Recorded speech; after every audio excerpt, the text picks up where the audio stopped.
We want to hear what you think of this season's books. Comment on our socials or email us at connect, CONNECT, at bookinterrupted.com, or please leave us a voicemail at 416-900-8603. We would love to hear from you. Parental guidance is recommended because this episode has mature topics and strong language. Here are some moments you can look forward to during this episode of Book Interrupted. This book was way too close to home for me. Yeah. It was really upsetting. That was really such a punch in the face when the police came and how dismissive they were.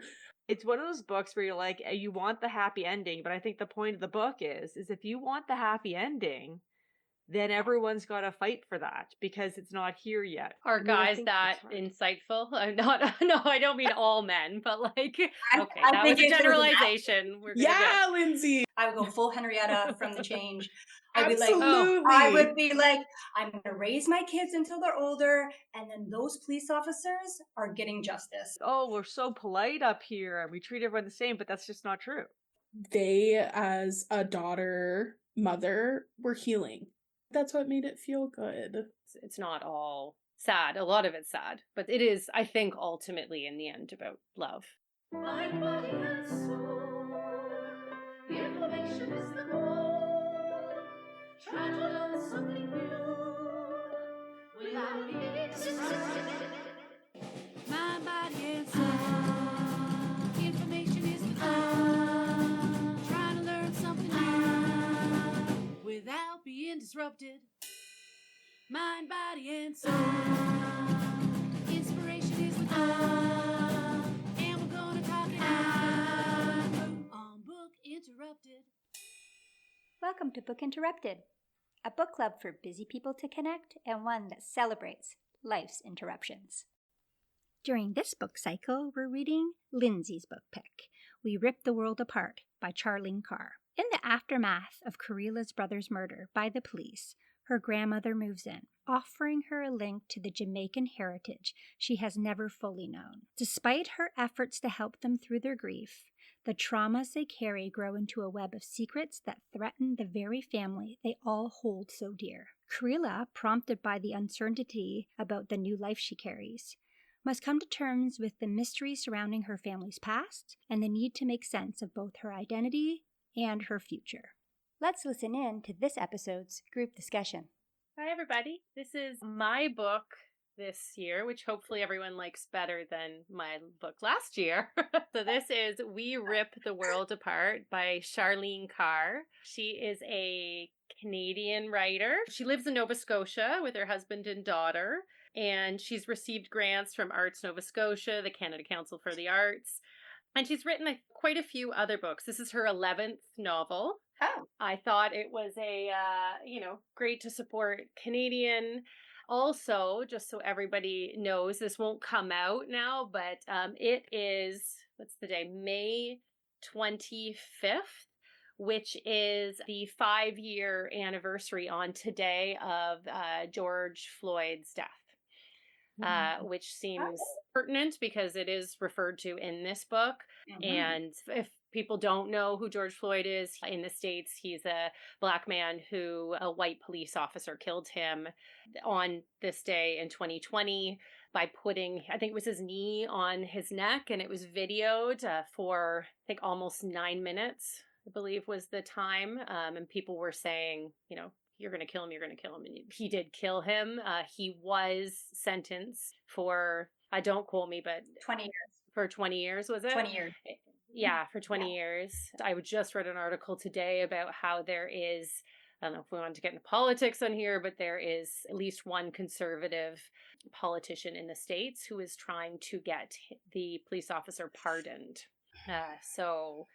Anyways, I think it's just important to, acknowledge that it's the 5-year anniversary, and this does touch on that. I do want to add that George Floyd also, between 11 to 15 times, told the officer that he could not breathe during this 9-minute period. So that was a big thing to say during the Black Lives Matter movement was, I can't breathe, and that's where that comes from. Yeah. Thank you. So yeah. Ashley, I sent So you a and then big this thing. book, Yeah. yeah. I mean, this book touches on that. It touches on grief and family and like a lot of different topics that I think resonate with a lot of people. So, what do you guys think? Or who wants to talk about something first? Because I just talked a lot. Okay, I can Anyone? talk Do first. you want? Okay. This book was way too close to home for me. Yeah. I was like really upsetting Yeah. because I have biracial children, and I did my personal journal fine, but now that I'm talking, I cried a lot. That's just that. Yeah. Like to think that my son could just be, because he was peacefully protesting, or it's like terrifying if he was in Canada to drive a car, being afraid that your son to drive because of how he's going to be treated. And my boy's such a sweet little boy. Like, it was just way too close for me, this book. Also, Yeah. things you don't realize is when me and my husband we were driving somewhere when we first got together, and a police officer followed us while driving, ridiculously long, like harassing amount of time. And I was like, and I kept on turning, thinking like, oh, trying to get away, and being conscious, like I can't make one mistake or he will pull me over. He's just waiting to pull us over because my husband was in the car with me. Or one time my husband went to the gym and he didn't bring his ID. And on the way back from the gym, they pulled him into a police car. And they're like, where's your ID? He was like, I was at the gym. I walked to the gym. And then they like drove him in a cruiser home so he could get his ID because he looked like someone that was suspicious.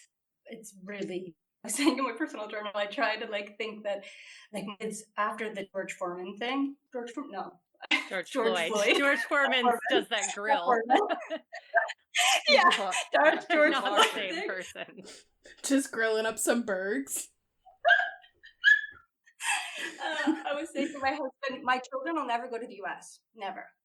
Like over my dead body. When he's like, sometimes, people talk about kids going to university, and I was like, my husband's like, oh, there's some good ones that maybe they'll get to one in the States. I'm like, never, ever would I have my child go to the States. Terrifying for me. Terrifying. I think that's So a really good point.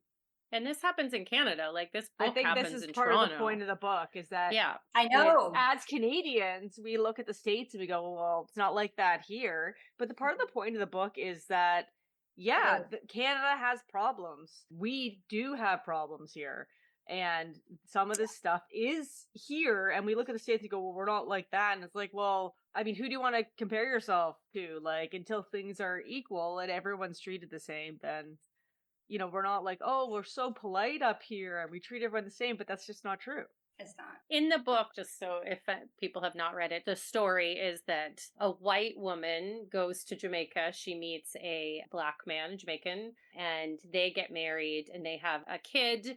They're in Kingston. There is, I don't know if it's a war, but there's people are being killed by.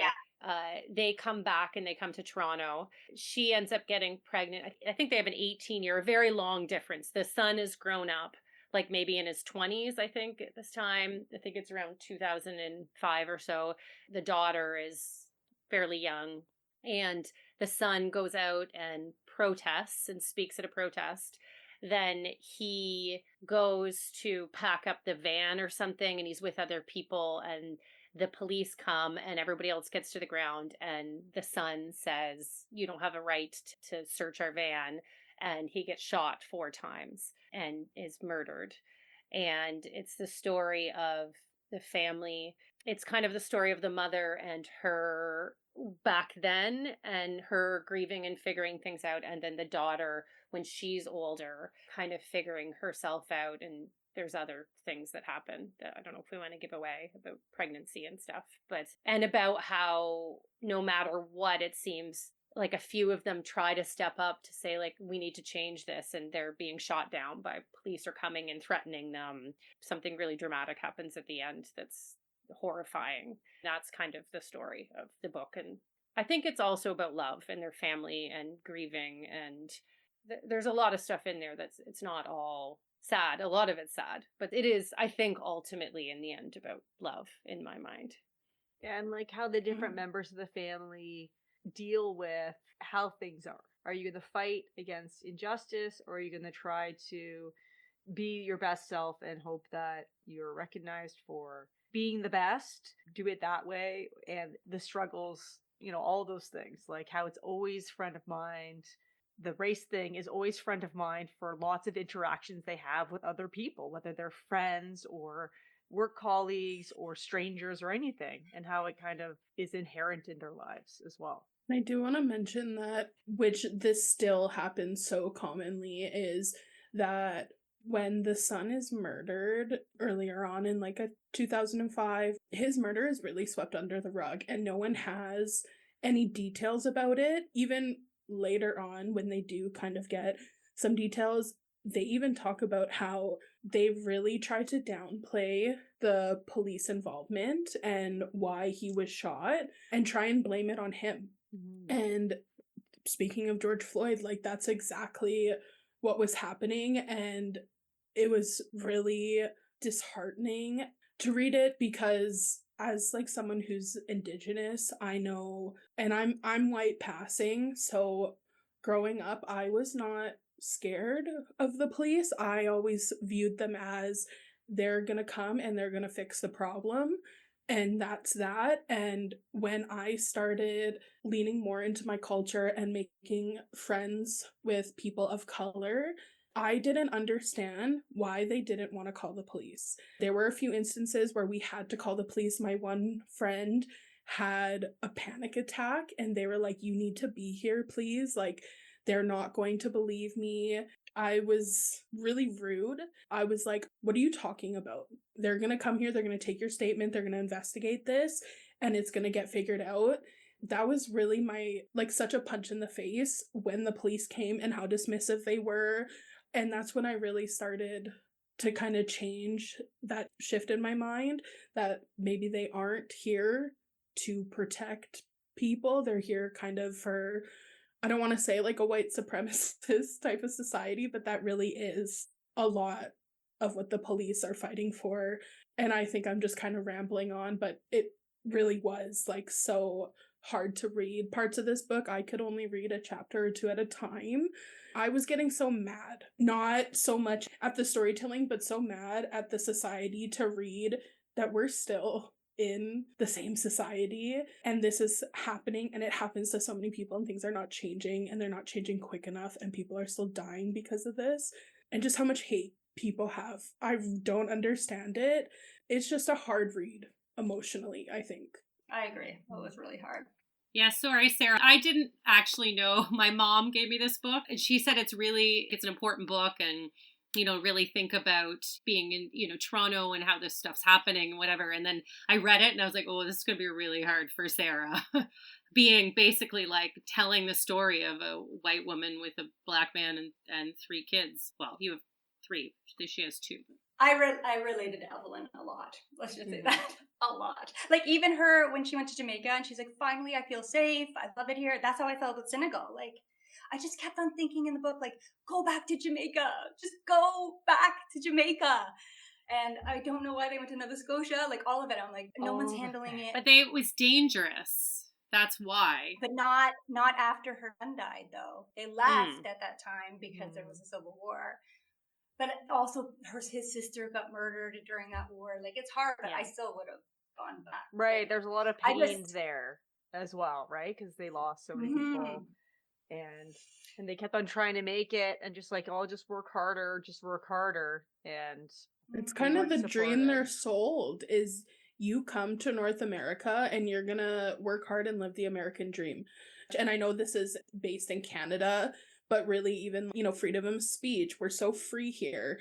And so I think a lot of people from other countries hear that and they see that we have such a multicultural society that they believe that, and then they come here and they get these microaggressions. They deal with racism in maybe not so blatant ways, but even when they move to the smaller town, yes, they're away from that violence, but then her daughter is being spit on and being called atrocious words. And she's like, you said it was supposed to be safe here. And she wasn't safe. Maybe she was safe in a physical sense, but not emotionally, not socially. And that's just as important as having physical safety. What do you think of I wish that the character of the grandma, what's her name? Violet? Yeah, Violet. it was Violet.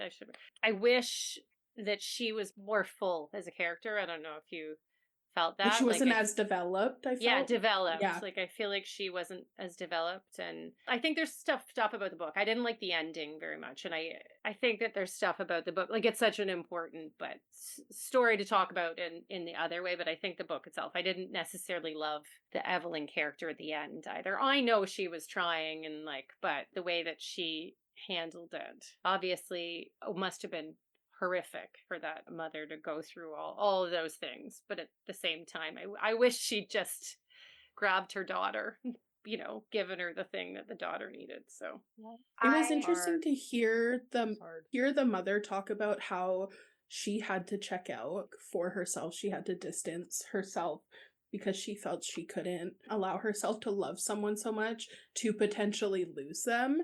And I'm not a mother myself, but I had a really strained relationship with my mom just through intergenerational trauma, addiction, etc.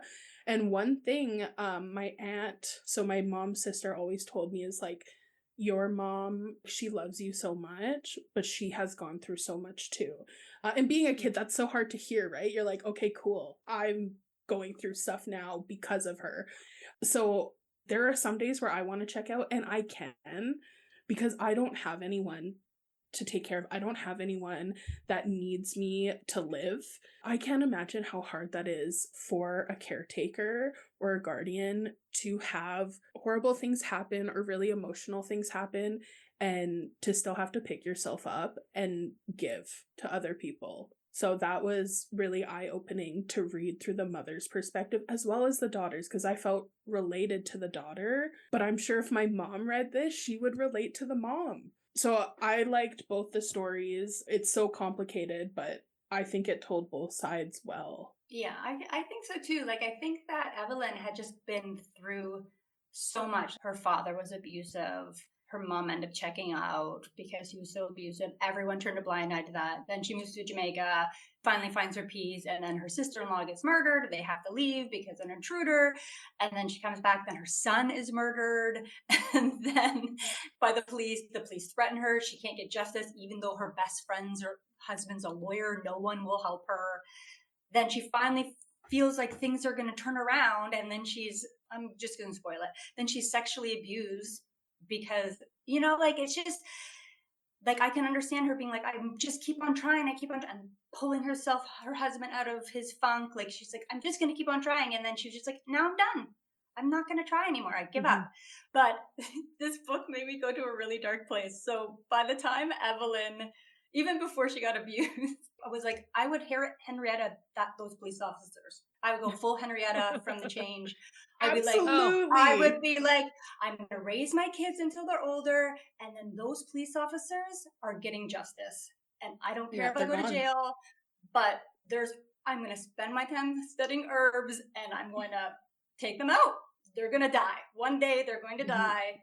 An eye for an eye. I went crazy dark places because there is no justice for them. There'll never be justice for them. So I went really into really dark places where I'm like, I would go opposite. I would check out because I'm planning my revenge. It could be for 10 years. I would just be like every day planning my revenge.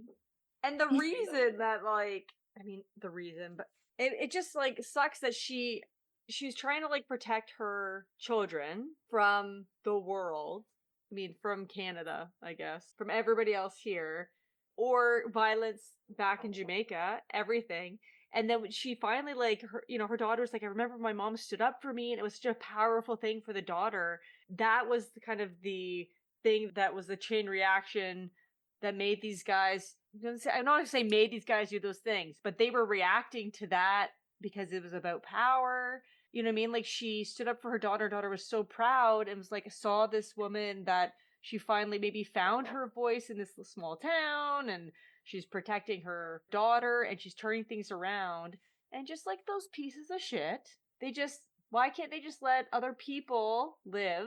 Because I don't know, it's just so upsetting because she did as much as she could. And I think Violet dealt with loss and pain differently, and that her advice to her, how that affected the relationship, right? She's trying to do her best because Violet lost so many children and had so much loss in her life too, and she dealt with it differently because she's a different person, right?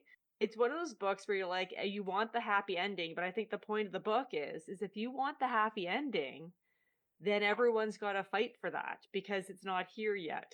The son was fighting for it and he got murdered.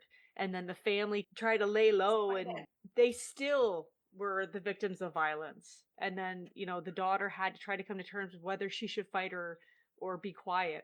And it's one of those books that's not going to have a happy ending in the book. But I think that's the point of the book, is that you read it, and if we really do want the good ending, more people have to be aware that this kind of stuff happens and something's got to change. I don't think it was a sad ending, though.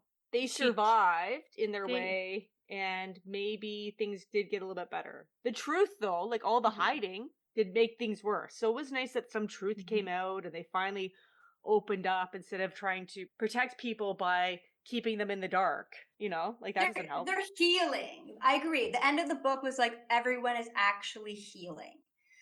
So that was positive. That's a good point, Sarah. The healing for sure. I guess it was happy in a way, but I think what made it feel like a happy ending for me was that they were healing after all of that. Obviously, things are still happening in society. Things may happen to them, her potential child, but they, as a daughter, mother, were healing. That's what made it feel good. I think that's what all with the daughters grandmother. want with their mom. Yeah. Right? Yeah, I really liked that part of it. That after reading so much emotional turmoil through it, that felt nice to wrap up like that. Maybe like hope for the next generation. I wish that ending was a bit more drawn out, though. I found that's why I didn't like about the ending. I felt like it was all this detail, and then it was like, and then this happened, and this happened, and this happened, and let me wrap everything up in a little bow and put it at the end. But I guess that added the hope at the end that was needed. So no, again, please end with hope, because this book, I needed hope. It did end quickly, though. It was heart-wrenching. I felt like it was just like a page. I listened to it, so I don't know if it was a page or not. But it felt very quick how it ended. So I agree, Lindsay. It could have been longer, I think, for the ending. Yeah, just I wanted to hear about her speaking at the rally. I wanted to hear a little bit more details about, them working on that relationship between the mother and the daughter and the grandmother and the healing between all of that. And I don't know, I just felt like it was like, bloop, and done. You were like, oh, okay. Was anybody else super annoyed with how the boyfriend was just dogging her all the time, making appointments, and she's just like, I don't know, leave me alone? And was anybody else being like, hey, ease up, mister? He's like, just have the baby for me, and then you can just give it to me, and you can... I'll take care of it? You're like, I'm going to carry this baby, and then have the baby, and then what? Never see it, ever? You're like, also, to go through the body changes, pregnancy in general, like, she could go through postpartum, and that would be like the least of her worries from pregnancy. This might be asking a lot. You're like, what? A lot does not cover it, my friend. I like how the doctor, though, I'm glad that they put in the book, because at first she was like, this doctor's going to judge me and blah, blah, blah. And then after the doctor made him leave, and then she was like, are you in an abusive relationship? And she was like, what? No. And she was like, sure? No, it can be subtle.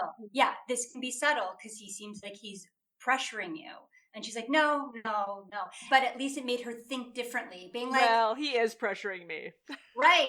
And that's where she left. She's like, well, he is actually pressuring me. So what do I actually want? Cool. Also, people in her life were saying, he's such a good guy. You're so lucky that you have a guy who wants this child, wants you.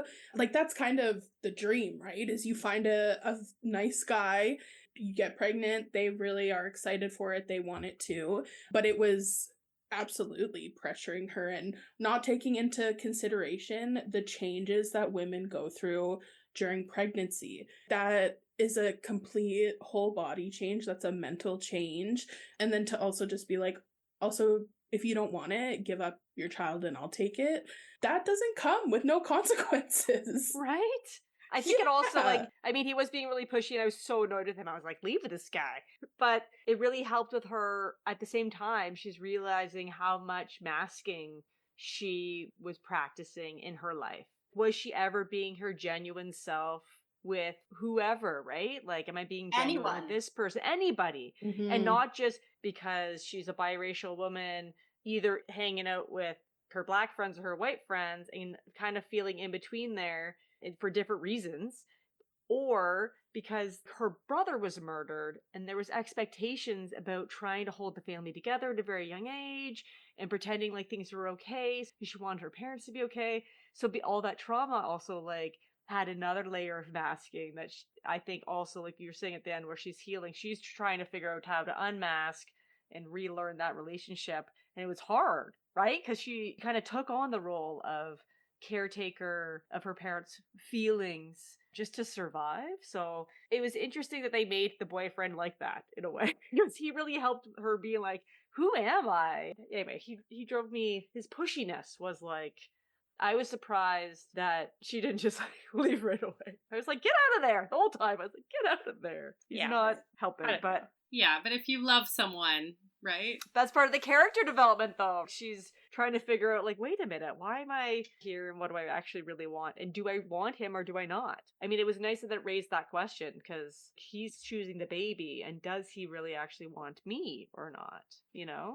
I think though also she came to the conclusion that like he thought they were going to get married and stuff because she had learned from her experiences with Anthony's death that she just needed to blend and not stand out. So she was just going with the flow and kind of people pleasing through the whole relationship. And this guy thought she wanted to get married and have a family and do all those things. And then when it happened, he was like, what do you mean you're not happy about it? And we're not getting married and we're going to get here anyway. And she was like, I don't actually know. I was just going through the motions. Yeah, I don't know what I want. I'm just glad you chose me. Don't Like, even you know what who I Like, she was am, just- right?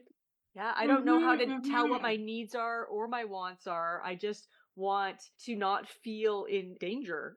The baby was the catalyst for all the healing of everyone, all three generations, because she's like, I need to figure this out. So I need information and I need to know who I am. Because she had a timeline. She had to do it. She had to figure it out. I love that her friends totally figured it out right away. They're like, we know. Everyone She's like, what? She's like, it's very obvious your body is changing. So, and you're not drinking. You're So clearly let's right. talk about it.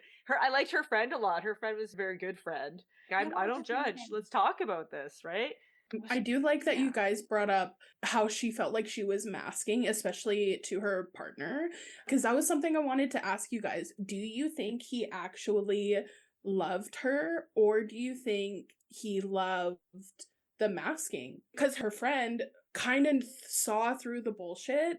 Do you think the boyfriend kind of saw through that too and really loved who she was? Or was he just in love with this masking that she put on? Are I guys think that that's hard. insightful? I'm not. No, I don't mean all men, but like, okay, I that think was a if there's an generalization. We're gonna get. Lindsay! We're gonna get, but like, no, but if you show a certain personality, or maybe some women, like if you show a certain personality all the time, if I knew you and you were always one way, I wouldn't think to be like, oh, is that just a mask and they're really somebody else if you're always showing the same. So I do think he really loved her for who he thought she was. Whether I don't think he wanted her to be a certain way. Like I feel like the character really loved her for what she showed him. The portrayal she showed. Betrayal. Yes. And I don't think the betrayal, when you're masking, it's not 100% not you either. I think there's parts of you in there. It's nice that at the end she's like, I mean, we're just spoiling the whole book, so, but whatever. Yeah. It's worth reading anyway, I think. We always do that. And he was like, this is coming out of the blue, and she's still trying to figure it out, so that it's nice that she's like, I need to figure this out, but that he cared for her enough, maybe he will like the true self, but how would they ever go back to a relationship where she figures out who she is, and he's who he always has been? I don't know, you know? It's like dating someone new almost. You'd easily fall back into masking, is what I'm saying. I think their conflicts really started when she invited him out with her other friends and she has a different mask on. And then she was like, I don't want him with my friends over here because I'm a different person. I'm wearing a different mask here and I'm wearing a different mask with him. Right? Her friend was like, basically said, if you stay with this guy, like that's a choice. Basically, you're choosing that mask. You need to decide who you are. if that's who you are, that's the mask you're choosing. You know what I mean? Like, she was kind of laying it out. We love you no matter what, but he needs to be able to see you, or you're only going to go with his friends. You're going to be that And that's girl. such an important topic that I think a lot of biracial people experience is, like, for myself, I find when I'm off the reserve, I speak a different way than when I'm on reserve and with Indigenous people. I don't know if that's so much as masking to, like, protect myself or whatever, but I am different with my white friends. I notice that when we all come together, it's a mix of the white friends and my Indigenous friends, and sometimes you can see that they are uncomfortable because they don't maybe get the jokes, they're not in on it. So I like related to that, but it's I think so many people who are walking in kind of two worlds or three, whatever, deal with that. I liked that she was talking about how confusing that is, and she didn't, I think, really even notice it until, like, it was pointed out that she really does that. There was the scene she went with his friends. Do you remember that? After she was figuring it out and she's with his friends and she's like, oh, did I ever really like some of these people and do I fit in? And I was thinking back to, just to throw it back to many, many years, the White Fragility when Robin came on, who was one of our, maybe our first fan, was he? Or Our first fan, can't remember. yeah, Our first very fan. first Yeah. fan. Squiggy. Squiggy, Squiggy. yeah. Oh, sorry, do we call him Squiggy? Oh, okay, Squiggy. Yeah. Because I've known him since we were in high school, but he grew up in a very white place. I knew him, you know, I think all white friends and then him, and he spoke about the way he felt being different or that he had to conform and different things like that. So I don't know, it just made me think of that too. We spoke about this how many years, and this is, you know, something that continues. I think the trauma, the intergenerational trauma in this family, but also just like personal trauma with the brother being murdered and stuff, that I think contributes to the masking as well. Because they talked a bit in the story being like, people bring casseroles, you get your 2 weeks off work, and then they're like, now it's time to come back. And you're like, something so devastating has happened. How can the parents go back to work? And things will not be the same. You can't go back, but you're expected to go back to work, to put on your I'm fine Mask. now. I've grieved for 2 weeks and now I'm just going to get on with my life, and how The death of a it's child. expected. Yes. Yeah. And it was expected of everybody. So there's like layers of, you know, trying to fit in to this group, trying to fit into this group, and like, who are you? I think that's indicative of a colonized society. You have a set time. It's a short time where you're supposed to grieve. It's acceptable for you to grieve in that short amount of time. And then after that, life moves on. Yeah. We don't want to And- hear about it anymore. Keep it to yourself. Yeah. It's uncomfortable for everyone else now. I made you a casserole 2 weeks ago. That's all the casseroles you're getting. Exactly. The help has stopped. Comparing that to some other cultures where it's normal to take a year off to grieve. Because, of course, your son was murdered. I can't even imagine the devastation of something like that. And to expect people to go back to working, to even think about everyday mundane things is disgusting to do that to people. And that is something North American culture has put on other cultures, is like, no, you can't keep grieving this. Like, basically, we need you to work. We need you to work because capitalism. And like, we just don't care. Money's more important. Yeah. I was just talking to my friends from Europe, and they were talking about sabbaticals. And they're like, oh, I'm going to take my year sabbatical. They're doing it for whatever they want to see, this new project that they want to do. And she was from France. And then the two friends that were from Spain were like, oh, no, you can only take a sabbatical for things like a death in the family. You could take a year off if someone dies in your family. Like, that's completely reasonable, and your work just gives you a year off. And then I was also thinking in Senegal, talking about this specifically. So if someone dies, first off, you don't ask permission to take up time off work. Someone dies, they bury them the next day. All you say to your employer is, this person died. They don't expect you to come in. Everyone just drops everything and goes right away to a funeral. And then every year of a family member's death, every year there's a party for their anniversary of their death. Every year people come back to grieve that person dying. Of course. After a year, and actually what happens is they bury them. Then 10 days later, they have another event because everyone, 10 days has passed. So 10 days later, you have another event with all your family comes together and people once again mourn together.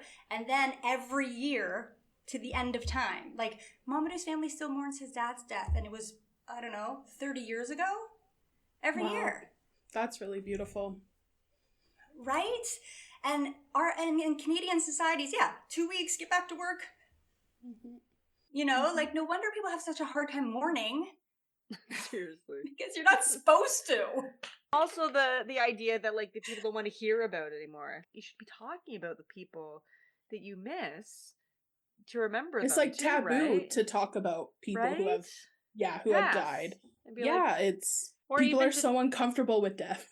Yeah, or even talking about your funeral arrangements, or like Laird and I are finishing our wills, and I've been talking about it actively with people, being like, "This is what I want." This is Everybody gets really uncomfortable about death in general here. and you're like, I'm going to die eventually. Yeah. And I just Oh, really yeah. want everyone to have a giant party. You can have an open bar if you Yeah. want. That'd be great. 2 shots of tequila. That's what I There want. should be a dance floor. Like, think wedding, but my ashes are over But there. black tie, like wedding, but everyone wears black. Right? I mean, Black tie. black tie. Okay. It is Very also nice. sad, I think, that for so many people, it takes a huge situation to bring everyone together, like a death, like a wedding. It's always these really big, life-changing events, which is obviously really sweet that people have that community to come together. We should also be getting together just throughout life as well without these big life-changing events, because then you're only seeing these people when really sad things are happening or really happy things are happening. And it's more about like the everyday things that are happening in your life too. Like we were talking about in Solutions and Other Problems. People don't have the community, and that's where you're getting the community, is you're spending that time together outside of these very traumatic or positive events. People are working too much because they're feeding the capital society that you said. Capitalist. That only gives us 2 weeks off. Yes. Yeah. if it goes Yes, circle. it really all comes back. Yeah. Absolutely. No, absolutely. That's why. Yeah. You're working to, what's it? Working to Living to work or working to live? You're living to work, and then you're working till you die. Most of our vacations are like going to visit people. You know, our family's all over the place, and it's really nice. And we just got back from friends. They moved down to the States, and we went and visited them for a week. It was great. Like, they were going to school and work, and we went out and did touristy things, and then came back and spent the evenings with them, and it was really nice. And I agree. I'm It's going to nice. Senegal. Very, I'm very so soon. excited for you. Oh I'm my- so are excited for you- you guys. Flying back with Sarah when she comes back to Canada? No, No, we're leaving in a couple days. Oh, how exciting! So I have a suitcase full of stuff to bring. Yeah. For Sarah. She's like, can I send something else? I was like, just send whatever. There's like Yeah. cheese making and ketchup I know. chips. That's what you need, is all ketchup chips. That's- maple syrup and Yes. You do have maple syrup in there, though, right? Are you bringing No, it? really. Yeah, we're for real, bringing for real. maple syrup. Yeah, I just want the listeners to know this is not a Canadian joke. When people It's go for to real. Senegal to see Sarah, we Yeah. bring maple syrup. It's just what we do. Yep. Every single person that comes, I ask for maple syrup because we can get it here, but it's so expensive, and the kids are just used, and they're like maple syrup, and I'm like, no, oh my god, that's so expensive. No, you get 3 drops per pancake. I'm Yeah. pouring You it on. get to look at the maple syrup, and that's it. You can You smell get a it, little taste, Yes. and that's it. sniff it, and then put the pancake in your mouth while smelling it. Sniff it. Yeah. Oh my gosh. Anyway, that's all the time we have for this episode. Okay, well, thanks for So- reading my book. I'm sorry that it was so emotional for everybody, but I'm also not, because I think it's an important thing, and I hope that it's inspiring other people to read it so that they, really think about the fact that this, especially Canadians and people in Toronto and everywhere in Canada, that this is happening close to home as well. This is not just a United States problem. So Yeah, thank you, Lindsay, for picking this book. Every season, there's a couple of books that are chosen, and they are harder reads, but they bring up such important topics and different perspectives that some of us don't even consider. So while it was a hard read, I think it was really so important. Like, I'm telling all my friends to read this. I think it was a fabulous pick, so thank you. It's a really good book for a book club. So you do a book club, it's a really good read for a book club. Okay. Whew, I'm glad that book's over. Yeah, yes. And like, I didn't yeah. cry. I mean, in the podcast, I Yeah. cried when I was reading the book. But Oh, it's like, are too you okay? many I'm like, times. I'm okay, but the people in the book aren't. yeah. Solutions Oh and my other problems. That's a good follow-up book. A nice light one. For some So, people. just For some people. yeah, for some. For Yeah, for some. some. Yeah. This interruption is brought to you by our affiliate partners, Libro FM. Libro FM lets you purchase audiobooks directly from your favorite local bookstore. Book Interrupted has a special offer. Use the promotional code INTERRUPTION to get 2 audiobooks for the price of 1 and help your local bookstore while you're at it. Book interrupted. This interruption is brought to you by the joys, said with dripping sarcasm, of being in the sandwich generation. I have aging parents and younger kids, and one of my parents just went through a big surgery that needed a lot of help coming out of surgery. And so I had to, with a lot of difficulty, put my job on hold, call in extra help for my kids. Thankfully, my husband's a rock star, and I felt the weight of being in that sandwich generation for the first time ever. So naturally, there was no reading going on while I was in the middle of juggling all this. So to everyone that's experienced being in the sandwich generation and trying to take care of aging parents, along with a full-time job, along with kids that, have a lot of ongoing, just regular needs, I now feel your pain. Until next time. Book interrupted. It's book report time. We're going to find out from each member their final thoughts, and do they recommend the book? Let's listen. Hello. So this is my book, and I'm going to start right off the bat by saying that I highly recommend this book. It's not a light read. I mean, it flows well, and the words are not difficult to read, but it was very emotionally difficult. So don't go into it if you're going to pick up this book thinking it's a, light, happy summer read. But I really recommend it. My mom gave me this book because she found it very powerful, and also because it's written by a Canadian writer. Her name's Charlene Carr, based in Nova Scotia. It was also the winner of the Dartmouth Book Award for Fiction. And this is a book about grief, about family, about generational trauma, about love, a lot of love there, belonging, racism, mother-daughter relationships, looking at all through a Canadian lens. And for me, it felt very real. And it does reference a lot of real life events, such as the murder of George Floyd, despite it being a fiction. But it really made me think, this book. It made me remember, it made me understand more about grief, and, it really made me sad about the way that the world is and the world we live in.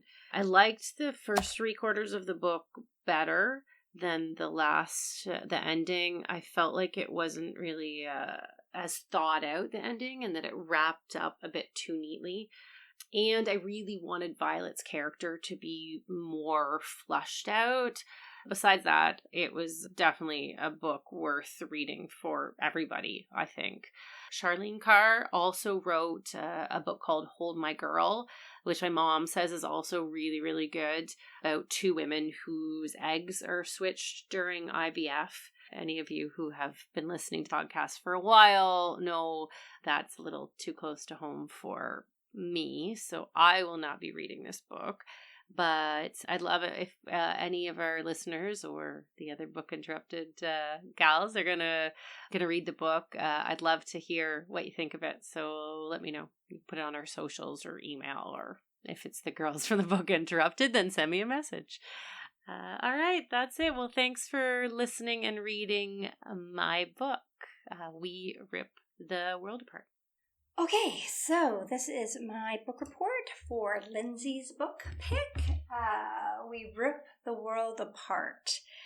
This was a difficult book for me. Mainly because my children are biracial, so I don't like to think about the fact that when they get older, they could be targeted. And this is based in Canada. I think sometimes I just try to make myself feel better about things and think it's all about the US. But this one's based in Canada. And there's just a lot of similarities. Like, I mean, her husband's from Jamaica, my husband's from Senegal. But when she went to Jamaica, she felt like this was home for her. Like, she finally felt safe and at peace. And I felt the same way when I came to Senegal. She was really close to her mother-in-law, was close to my mother-in-law. Her grandmother went blind older in life, and she had to take care of her. That happened when I was a kid. Yeah, there was just a lot. It was too close to home for me. So it was a challenging book. I cried a lot. I'm going to bring this up in the group, but I'll share it here anyway.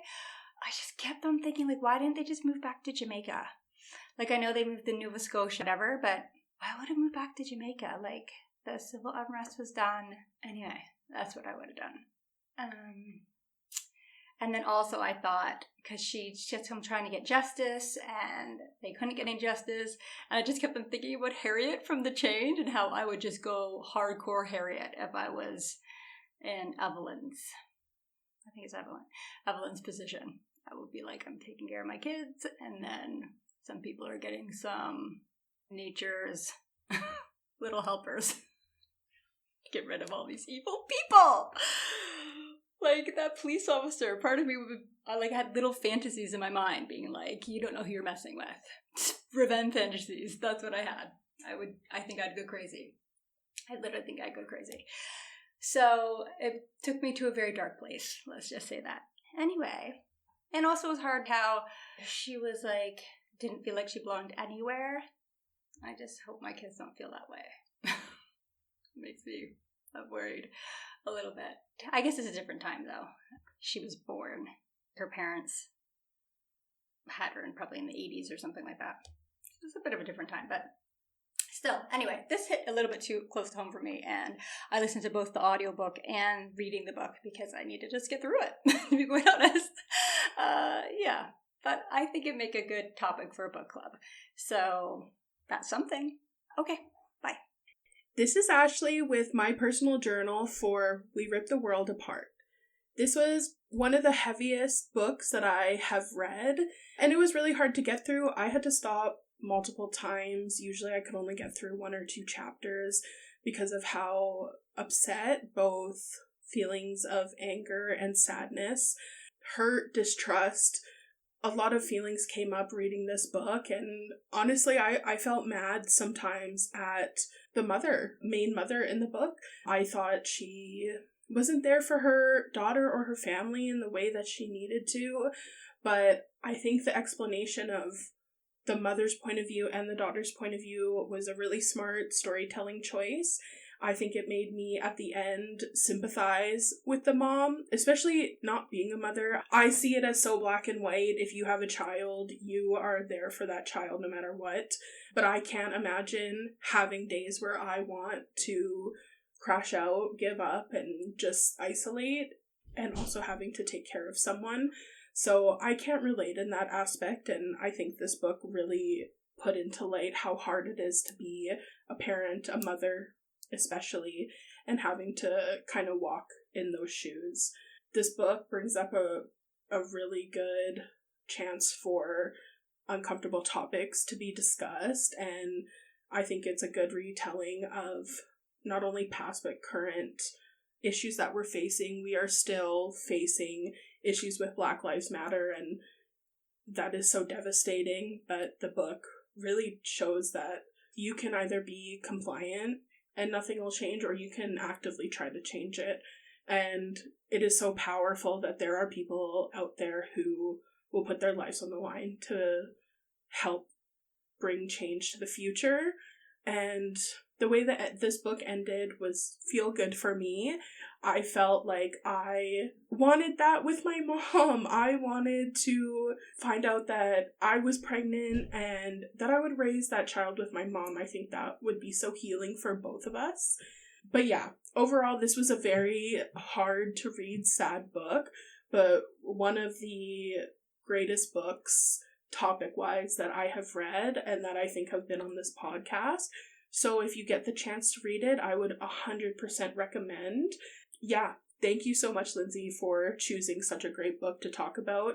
I wish Kim was on the podcast for this season because I know that she would have some fabulous points of view to bring up. And yeah, so did the other ladies. This was a really big hit for me, so I hope you guys take the chance to read it.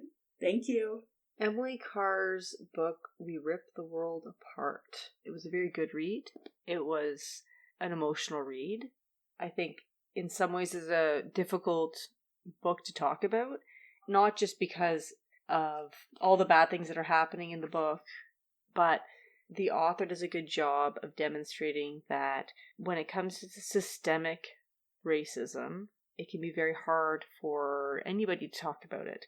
And the characters of the book themselves had trouble communicating this thing that doesn't really make sense. Then us as readers want to talk about it as well, but like, what do you say? There's so much that you can say and that you think, and this book, she does a really good job. I recommend this book, if that's the question. I think it's a really good read, but it is very emotional. So know that, children are being hurt in this book. Well, I mean, if you consider somebody in their 20s children, but I think you would. Well written. As I mentioned in the group chat, I also thought that the author did a really good job of showing somebody who was masking it as a protective mechanism and what they went through when they were trying to figure out who they were and recognize like when they were putting on the mask and what that meant and trying to figure out who is their true self. But I mean, at the same time, you can't just necessarily demask all the time because, as we saw from the lives of the characters in the book, it just wouldn't have been safe. Anyway, so I do recommend the book, and that's it. Okay, I was listening back to what I just said, and I wanted to say one more thing. I said in my last little spiel, it's hard to talk about this thing that doesn't really make sense. And then I realized that the main character that had trouble talking about it was the mom. And I think that was a conscious choice, saying that sometimes white people have trouble talking about racism, especially systemic racism. And I also want to say, when I said this thing that doesn't really make sense, it's a little dismissive because if you look at the history, it does make sense that this is happening because it's about power and keeping power. And again, as a white person, I go, well, this doesn't make sense. It wouldn't make sense for these things to happen in my world because I don't see that as often unless I'm paying better attention. So again, it's a little dismissive to say this doesn't make sense. What I really mean to say is this isn't just. So that's what we're talking about. Thank you for joining us on this episode of Book Interrupted. If you'd like to see the video highlights from this episode, please go to our YouTube channel, Book Interrupted. You can also find our videos on www.bookinterrupted.com. Are you interested in buying this book? Do you want to order the next book so you can read along? Go to www.bookinterrupted.com/shop to see a complete list of our books. And if you haven't tried them yet, our affiliate partners, The Bookshop and Libro.fm, both help support your local bookstore where available. Thanks for taking the time to check in and connect. We'll see you next time on Book Interrupted. Book Interrupted. Never forget, every child matters.